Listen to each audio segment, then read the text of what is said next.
Welcome back, and thank you for joining us again on The Slide. This podcast aims to normalize important discussions that are required for our community, centered around themes such as justice, education, politics, and economics. However, as y'all know, before we can attempt to cross controversial seas, we got to cultivate a vessel that'll allow us safe transport. It's an honor and a privilege to have here with me today a brother, a man that I consider a brother. I know y'all met some of my brothers, but this man, when I moved to the city of Jacksonville, Florida, this is one of the first individuals that embraced me. It is an honor and a privilege to have with me today, Mr. Athel Avant. How you doing today, my brother? How about yourself, bro? Man, I'm honored and I'm blessed. How you feeling today? Good, man. Yeah. I appreciate that. I don't hold that lightly, what you just said. So Yeah. I really don't. Well, no, and brotherhood is something for us, particularly as black men, to be able to find and identify an individual that can be a brother. It's not something that you can take lightly, because there ain't a whole bunch of people that you can trust in that, you know what I'm saying? But what I do and know about you is that from the time that I arrived in the city of Jacksonville, you received me. You was a little funky at first, you know what I'm saying? Old Memphis attitude. Hey, from Memphis, Tennessee. Well, hey, tell us a little bit about who Athel is and what it was like in the city of Memphis. Love my hometown. Memphis is a hard place to live. Mm-hmm. Most people think that it's country. Grew up around, I saw a whole lot of stuff in the community and things like that, growing up in the projects. Got involved with some different things. Ended up dropping out of school in 9th grade. Just, was kind of lost on where I needed to be at. Mm-hmm. But I knew there was always something that was destined out there, So, got me out of that. I remember the first book I read, my aunt took me to the bookstore. Gave me this book by Nathan McCall, A Young Black Man Growing Up in America. The very first book I read. What year did you read that book? It was 96. 96. A Young Black Man Growing Up in America by Nathan McCall. Yeah. So he was about living in Chicago, his gang ties and things like that in Chicago, but he was saying some of the things that actually he dealt with.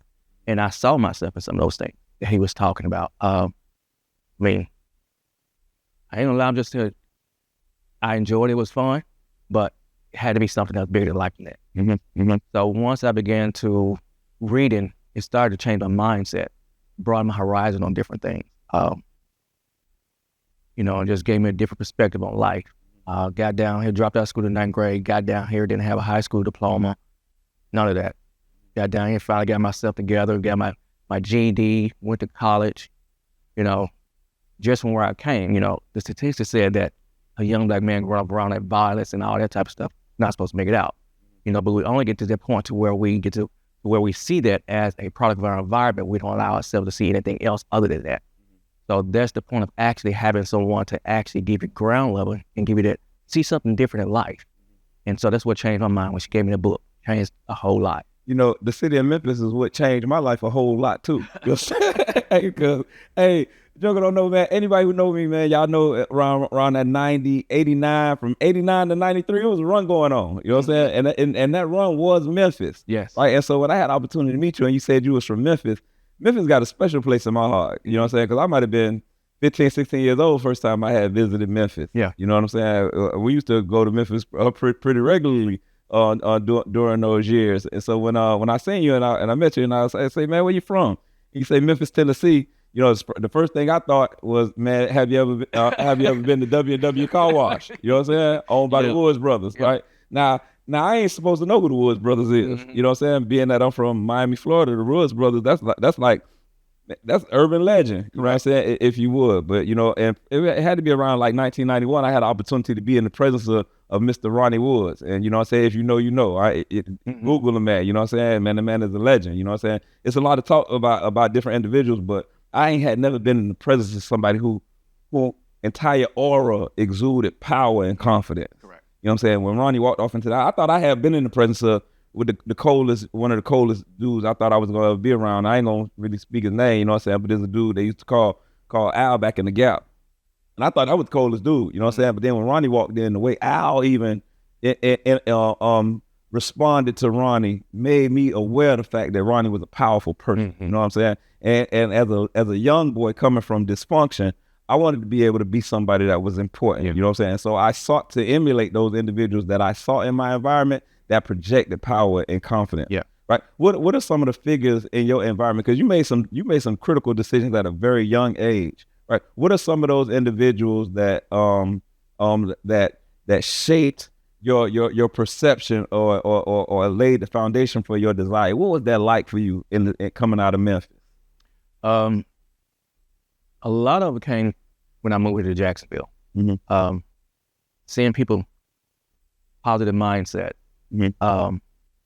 beginning to associate myself with those persons that think differently, move differently, understand differently, teach you differently. Mm-hmm. So gravitating towards those began to feed off into me.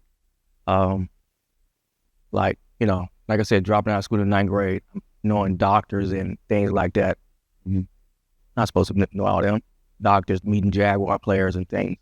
I'm somebody, like you said in Memphis, 5 years old, seeing somebody get stabbed up, 8 years old, seeing somebody get killed. All this here, the life I've seen, Mm-hmm. that, I had to get out of that mindset. And I knew there was something that's better. But just hanging around people with positive mindset and things like that. I mean, I can say, even with you, the way you think about things and the level of trust and respect I have for you, just some of the things you've shown me from the aspect of conducting business and things like that. That's very inspirational. I always had that business mindset, but then know how to set the foundation. It was, and I know it's nothing but the path that we cross, because I was always told that you meet people in life for a reason. Mm-hmm. And there's a reason for us meeting each other and still going this strong. And I just want to say I appreciate that. I appreciate you. Hey, say a reason or a season or a lifetime. I'm certain, what I'm saying, after all of the interaction that we had, that you're a lifetime brother. Yeah. You know what I'm saying? And I appreciate that, because your word is good. You know what I'm saying? You have been there, and you have been a supporter of the initiatives. And a lot of times, people like myself, right, I got this burning passion, it's something that I see, and I'm driving towards it. Right? I believe that we can fix some of the problems that our environment and our society face. I do also believe that it's going to require us as human beings, men and women, to come together, primarily men, you know what I'm saying? Not a slight against our sisters, but I think it's time for men to take a certain responsibility for our actions. And so when we were thrust in an environment, first I met you, then we were thrust in an environment where we had to work together, right? And when we began to work together, I realized, okay, man, it's somebody who I'm gonna be able to keep. You know what I'm saying? Because I don't make friends a lot. I ain't anybody who know me. I know people, but there ain't a whole bunch of people that can say that they speak to me regularly, that we close like that. You know what I'm saying? Like as things that happen in life, it shuts you down. Yeah. You know what I'm saying? And so I've been moving through the last 20 years in a silo, trying to get to this point right here where I could reconnect with those individuals that, that God had brought into my life, in order to be able to create the change that I believe that it's my responsibility, or it's my part in this puzzle. And I believe everybody got a part, and when we bring it all together, we have the opportunity to build something that's beautiful. And when I observe you, I say, man, that man got a gift with him. You know what I'm saying? And I acknowledge your gift, and that's why it's an honor to have you here with us, joining us on the slide. But in the city of Jacksonville, when I initially met you, you were also working with a lot of programs. I gotta ask a personal question though. What was your father in your life, and what was that like coming through this life without that level of support? It was actually hard, man. Be honest, because things I had to learn on my own. I had to try to gravitate and figure out on my own. As men, we always need that positive male role model that's going to reinforce and give us the right guidance that we need. But if you don't have that growing up in the inner city, you can get sucked in real fast. And so, it's hard on me. Tell you the truth, when I got back in contact with my dad, I told my dad, I hated you for a long time. My exact words I told him, just being honest with him. I said, my mindset was that if I ever saw you, it was going to be an issue. That's how much, frustration I had. The last time I remember my dad, I was 5 years old. Then from that time to where he passed in 2010, I only had to be honest with you, I only had 10 years of my dad. 10 years of my dad. What was those 10 years like though? What did y'all do? The last 5 years before he got killed, I mean, the bond had grown so much. I mean, I had never heard my dad say, I love you.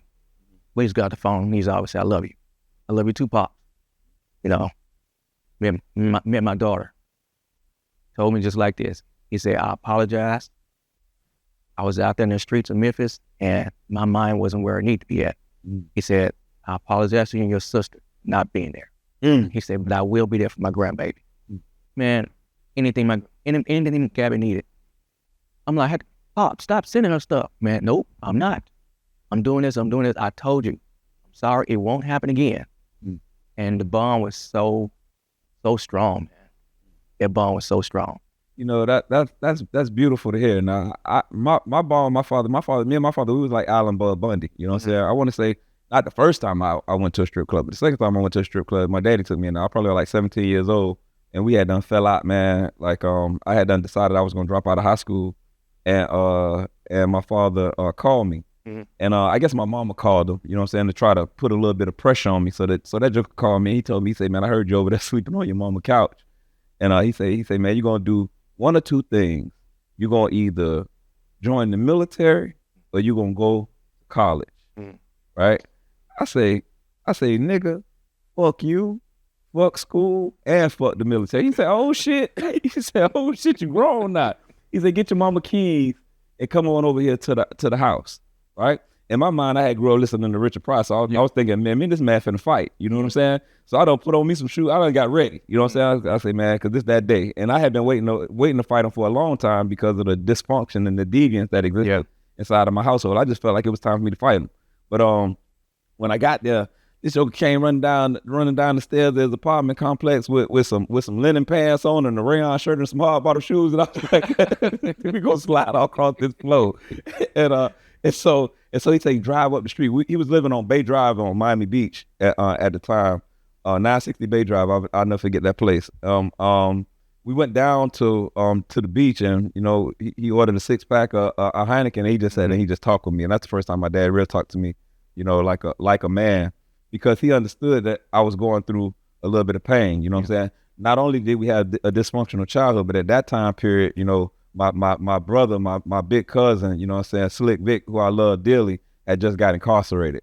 And now the cat was out the bag. They knew, you know, the family then knew, you know, how we was really living. And that lifestyle for us was over, because you killed the head, the body dead. So when Slick got knocked, that was it for us, you know what I'm saying? But it was also a reality check for us, because I understood at that time that, you know, it wasn't going to be no more hustling. It wasn't going to be no more trying to go up the road. It wasn't no more trips to Memphis or trips to Detroit or trips to Atlanta.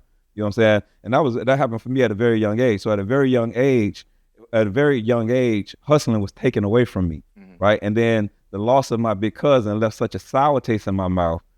I began to assign the blame for the hustle to the system, right? The system that put us in a situation of subjugation that made us have to have a desire to do anything by any means necessary as a mentality in order to come out of that condition. We was losing so many people in the 90s to the system that it just made me develop a great disdain, where I wanted to do anything in my power in order to be able to correct it. And I think, you know, men like us survived in a fashion or form through that period of time that bring us to where we are right now. But now we're here. So now, in the place where we are, what can we do? In your opinion, what do you think we can do as men? How can we correct some of these conditions that exist inside our community?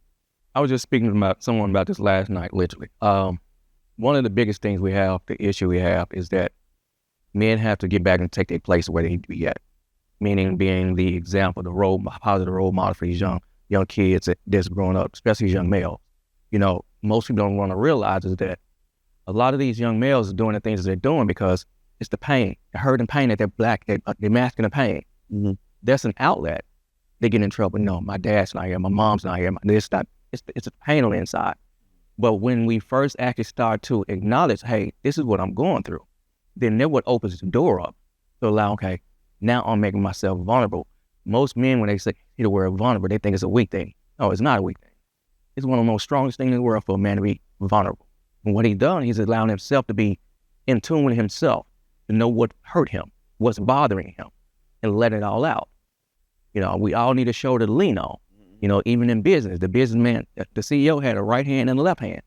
You know, if he couldn't do things, they leaned on each other. And that's what we have to do now as men.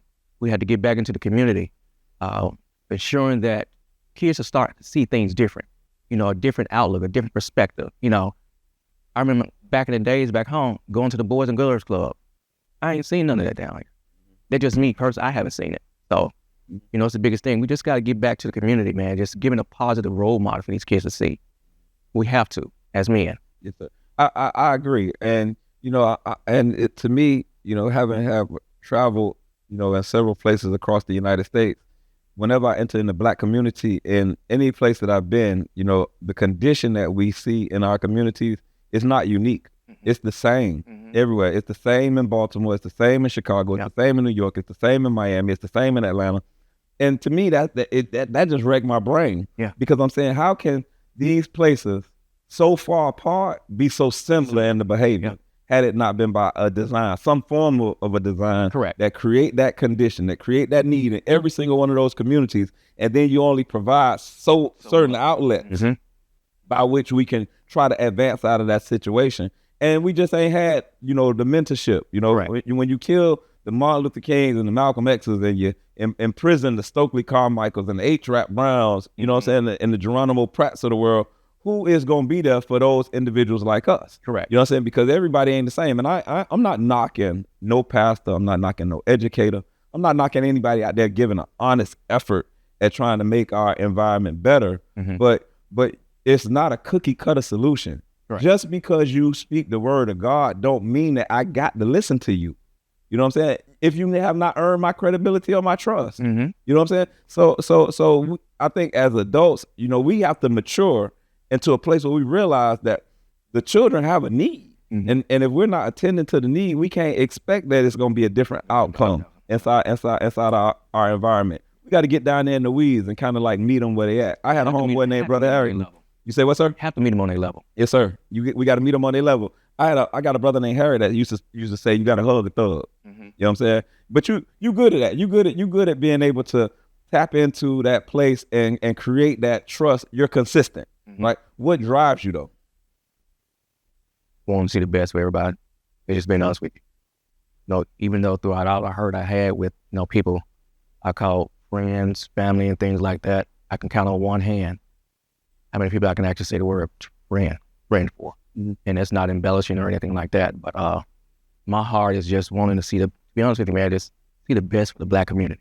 And I don't mean to stigmatize it like that, but that's just being honest. That's what my heart is. I want to see the best for the Black community. That's it. Yeah, we share that passion. And I spent 21 years, 4 months, and 18 days defending the Constitution of the United States against all enemies, foreign and domestic. I don't got to explain my desire or my commitment to ensure that America as a country is secure and safe and prospering. I don't think I should have to explain that.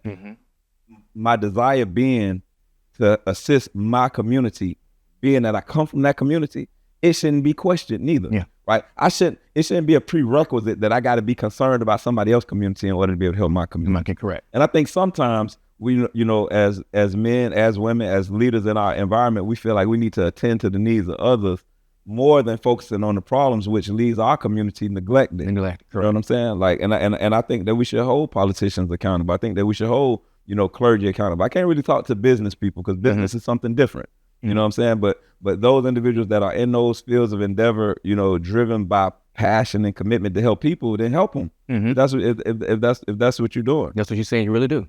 You know what I'm saying? Instead of being so smooth and so glib with your words, saying a slick talk. No, be about what you're talking about. Yeah. Be about what you're talking about. You're a politician. You say you want to get out in the community, help the community. Get out and help the community. Don't sit behind the desk and when people have a need, all of a sudden you know where to be found.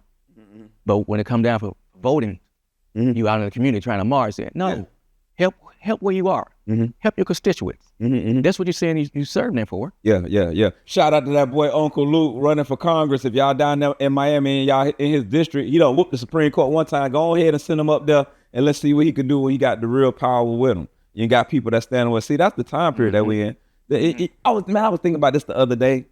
I was having a conversation with a group of young Caucasian boys, right? And I was thinking about how our community had been decimated, but we had a time period now where a lot of those individuals who were our peers that left when they were 17, 18, and did 20 and 30 years in prison. They coming home now. You know what I'm saying? What advice would you give them as they return back to the community? Know your circle. Meaning that, you're going to always hold hard to those guys that you're with, but in order to better yourself, you have to understand your surroundings. Continue to get to know you. Start doing something positive in the community, because once you start doing something positive in the community, it's going to start feeding off on you also. So that's what I can say. That's what I try to stay gravitated toward, trying to do something positive, because it's easy to get back in, to what you know. But, even certain situations, going through, things, but no, I know iron sharpen iron. I can call you, a couple other brothers and keep me on straight and narrow, keep me going. And that's what we need. We really need brothers that's going to actually be there to help you. When you, man, look, I'm going through this. All right, bro, let's go.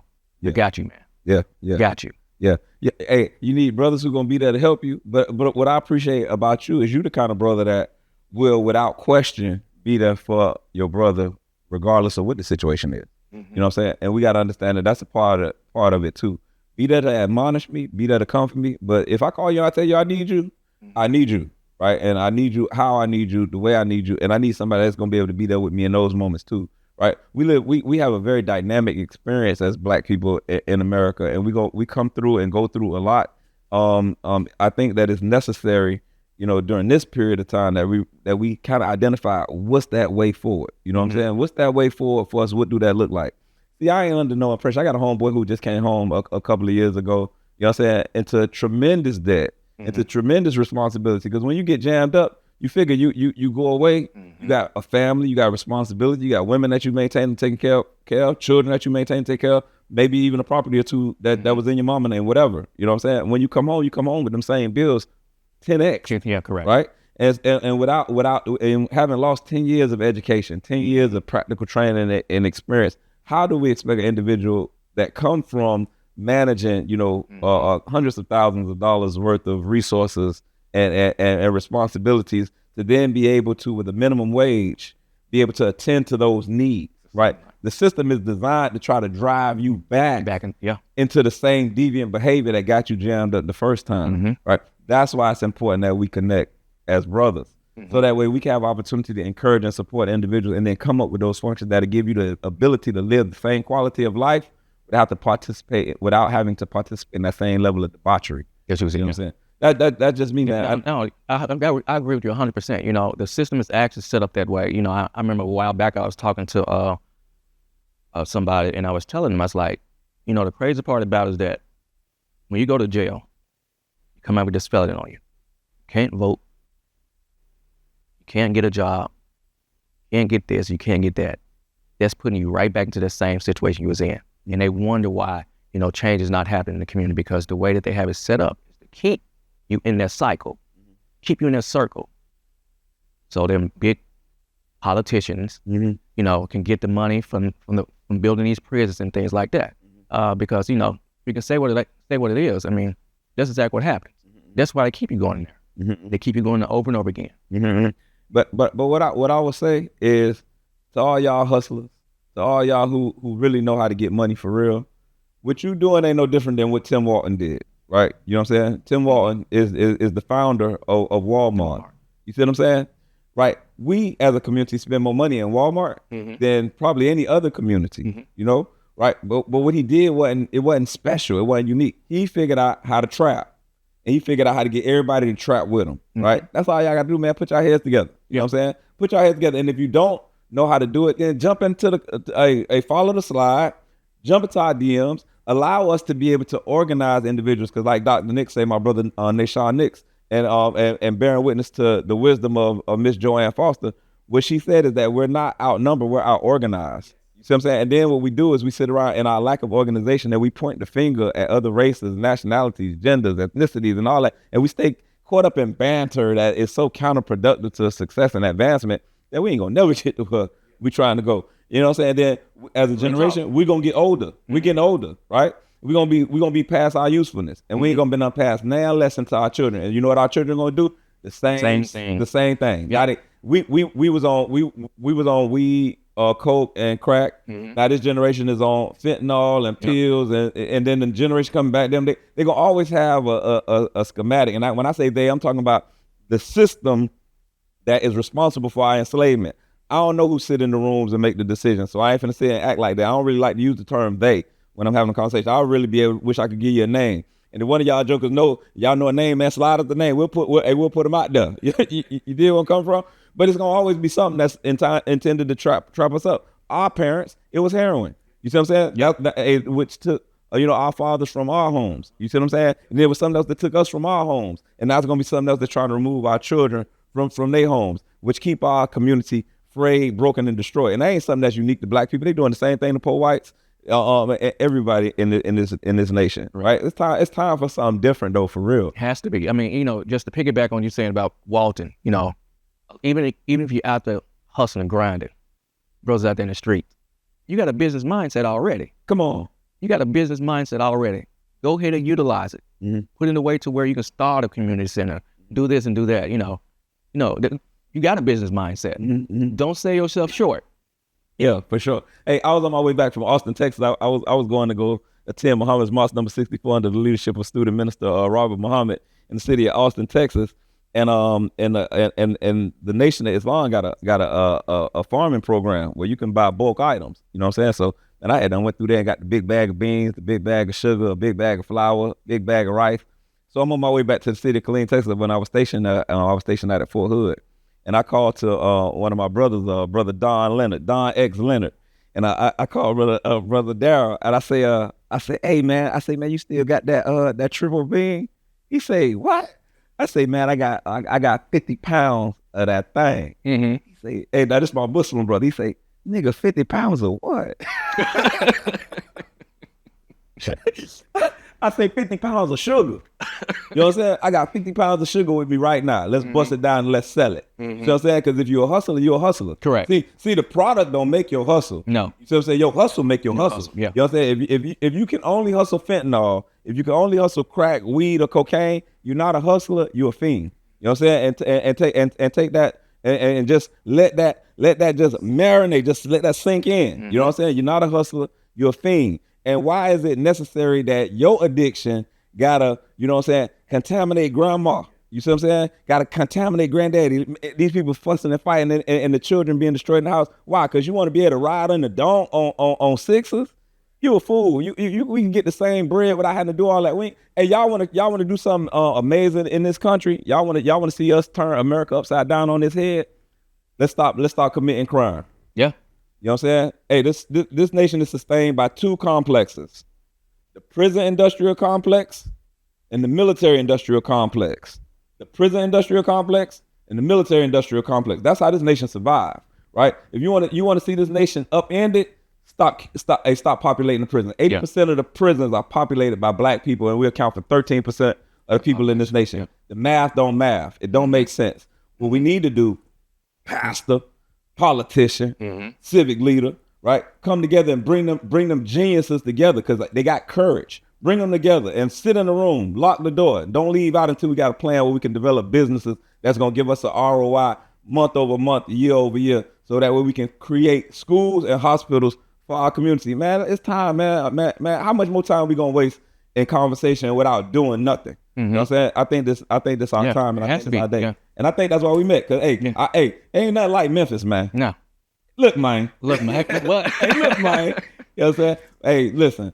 Thank y'all for spending time with me. Thank y'all for spending time with my brother. Any closing thoughts? Anything you would like to give the viewers of the slide as we get ready to slide out of here? Just continue to focus on doing positive. Again, know your circle. Understand. Stay on your game. Like I'm gonna leave it just like that. Stay on your game. Yeah. Hey, less is more all the time. You know what I'm saying? But as always, as my responsibility as the host of this podcast, I want to just thank you. I want to thank you all for joining in. I want to thank you for the likes, the shares, the subscriptions, anybody who spent time engaging in dialogue, even those who disagree with our perspective. Man, we thank you too, because that's how we're gonna come up with a true solution that's gonna benefit our communities and our families. Negative agreement is a really, really ugly thing. We don't need to sit around kumbaya, and we don't need to sit around steeped in dysfunction because we disagree over such petty concepts, right? Let's come together. Let's come up with genuine solutions that's going to benefit our children and the future of this nation. Again, thank you all for coming in and chilling with us for a moment. As you all know, you can run, you can glide, but you cannot hide when you're vibing with the slide, man. Y'all pull up, man. Keep coming through it. We appreciate y'all. Stay blessed. Thank you.